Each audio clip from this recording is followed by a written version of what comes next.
तरह की समितियों ने अवसर ना दिया होता तो हम अपनी बात आप सबके समक्ष कह पाते, क्योंकि उत्साह है, उमंग है, मन में इच्छा है कि कुछ बदलाव किया जाए, कुछ सकारात्मक किया जाए, जो विसंगतियां समाज में व्याप्त है उनको दूर किया जाए। इसलिए मैंने इतनी विपरीत परिस्थितियों में भी बार काउंसिल के चुनाव में प्रत्याशी के रूप में अपना आवेदन दिया। आप सबके समक्ष एक प्रार्थना पत्र लेकर मैं उपस्थित हुआ हूं। आप सब हमारे संघर्षों को जानते हैं। पिछले 30 वर्षों से मैं वकालत में हूं। छात्र जीवन से ही हिंदी का मैं एक सैनिक रहा हूं और आज भी उसका सैनिक बने रहने में मुझे गर्व की अनुभूति होती है। छात्र जीवन से ही मैं इस बारे में निरंतर प्रयासरत रहा हूं, अपना पीपीली का प्रयास करता रहा हूं, उन संस्थाओं से जुड़ा रहा हूं कि माननीय सर्वोच्च न्यायालय में भारत संघ की राजभाषा हिंदी लागू की जाए। ये कोई मेरा उठाया हुआ मुद्दा नहीं है, ये संविधान निर्माताओं ने ही ये व्यवस्था की है। आप सब जानते हैं कि अनुच्छेद 343 में ये व्यवस्था की गई है कि Hindi will be the language of union of India in Devanagari script.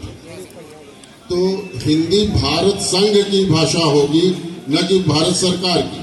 Bharat संघ का अंग सर्वोच्च न्यायालय भी है और वहां से हिंदी को वो मैक्सिमम अगर 344, 348, 350 वगैरह को देखेंगे तो मैक्सिमम 15 वर्ष तक आप हिंदी को रोक सकते हैं। लेकिन आज 70 वर्ष से भी अधिक हो गया और हिंदी जैसी की तैसी है। इसके अतिरिक्त आप देख रहे हैं समय बहुत कम है, लेकिन बहुत सी बातें कहने की इच्छा है। एक बात और कहूंगा कि आपने देखा है कि मैं प्रतीक रूप में कह रहा हूं कि अतीक अहमद जैसे लोग संसद में पहुंच गए। हजारों, वो एक तांगा चलाते थे, हजारों करोड़ की प्रॉपर्टी के मालिक हो गए।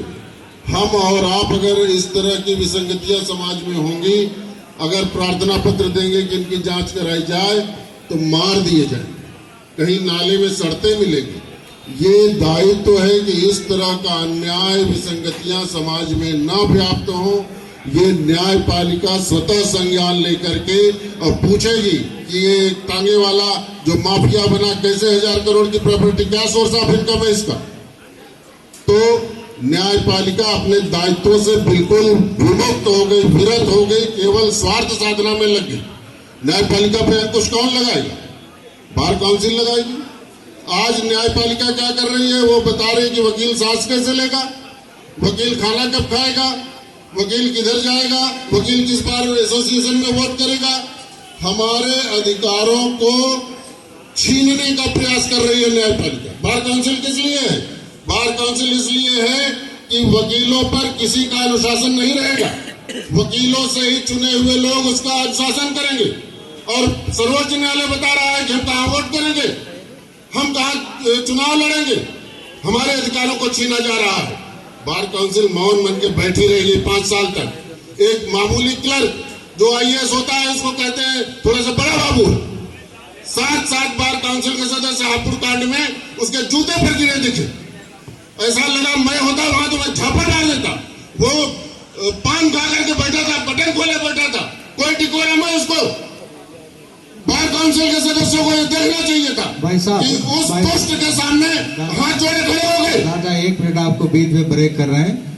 हमारा निवेदन सिर्फ इतना है कि आप अपनी वोट की अपील करिए। आपका हम लोगों ने बहुत संबोधन लगभग सबसे ही आया हूँ और लोगों का जैसे स्टूडेंट बन के आधे घंटे हम ज्यादा बात आपकी सब समझ रहे हैं, लेकिन हमारी हम इस संबोधन के बाद दादा हमको तहरीक की भी प्रक्रिया आगे बढ़ानी है। असल में आग भरी है मन में, हम समझ रहे हैं। आप लोगों के लिए आपकी आग जो सामने बैठे हैं सब लोग जान रहे हैं। हमारे जैसे लोगों को रोकने के लिए ही 25,000 से 1,75,000 का करवा दिया गया था।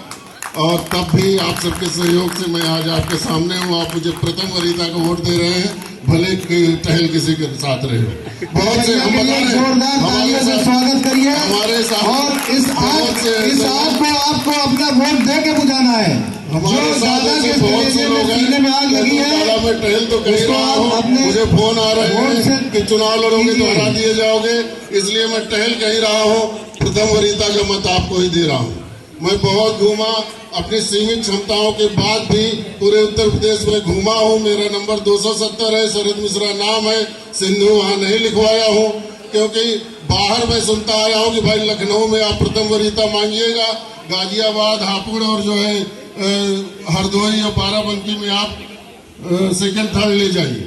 मैं यहाँ प्रथम वरीयता नहीं मांगूंगा तो कहाँ जाऊंगा? अगर प्रथम वरीयता आप लोग नहीं देंगे हमें तो काउंटिंग में टिकूंगा ही नहीं। और मैं ये फिर बता रहा हूँ, ये मेरे अंदर का अहंकार नहीं है, ये मैंने जो देखा है वो सच्चाई है, जो 30 साल से मैंने संघर्ष किया है कि मैं ही लोकतंत्र की संभावना हूँ, मैं ही बार काउंसिल की आशा हूँ। कृष्ण जी ने महाभारत में कहा है मन मना भव, ये 2 बार ये शब्द आया श्रीमद् भगवद गीता में, मन मना भव। तो मैं कहता हूँ मेरे हो जाइए और उसके बाद सारी चिंताएं छोड़ दीजिए। मैं अधिवक्ता समाज के सम्मान को, स्वाभिमान को वही ले जाकर के स्थापित कर दूंगा जहां गांधी थे, जहां अंबेडकर थे, जहां महामना मालवीय थे। मैं संचालक जी को बहुत ज्यादा परेशान नहीं करूंगा। मैं समझ रहा हूँ कि छोटे से शब्दों में ही मुझे आप लोगों ने बहुत आशीर्वाद दिया है। मैं फिर कह रहा हूँ, अगर 270 नंबर इस बार चूक गया तो मुझे लगता है कि ये भविष्य की आशाएं समाप्त हो जाएंगी और लखनऊ भविष्य का वध नहीं करेगा। इसलिए मुझे आशा है कि शरद मिश्रा सिंधु को 270 नंबर पर प्रथम वरीयता का मत देकर आप भारी मतों से विजयी बनाएंगे। जय हिंद, जय भारत, वंदे मातरम। निश्चित रूप से दादा आपको सब लोग जो आपकी आग कलेजे में लगी है उसको बुझाएंगे वोट देकर 270 नंबर। अब इसी कड़ी में हम पहले सर्वप्रथम हमारे लखनऊ बार एसोसिएशन के वरिष्ठ उपाध्यक्ष भूपेंद्र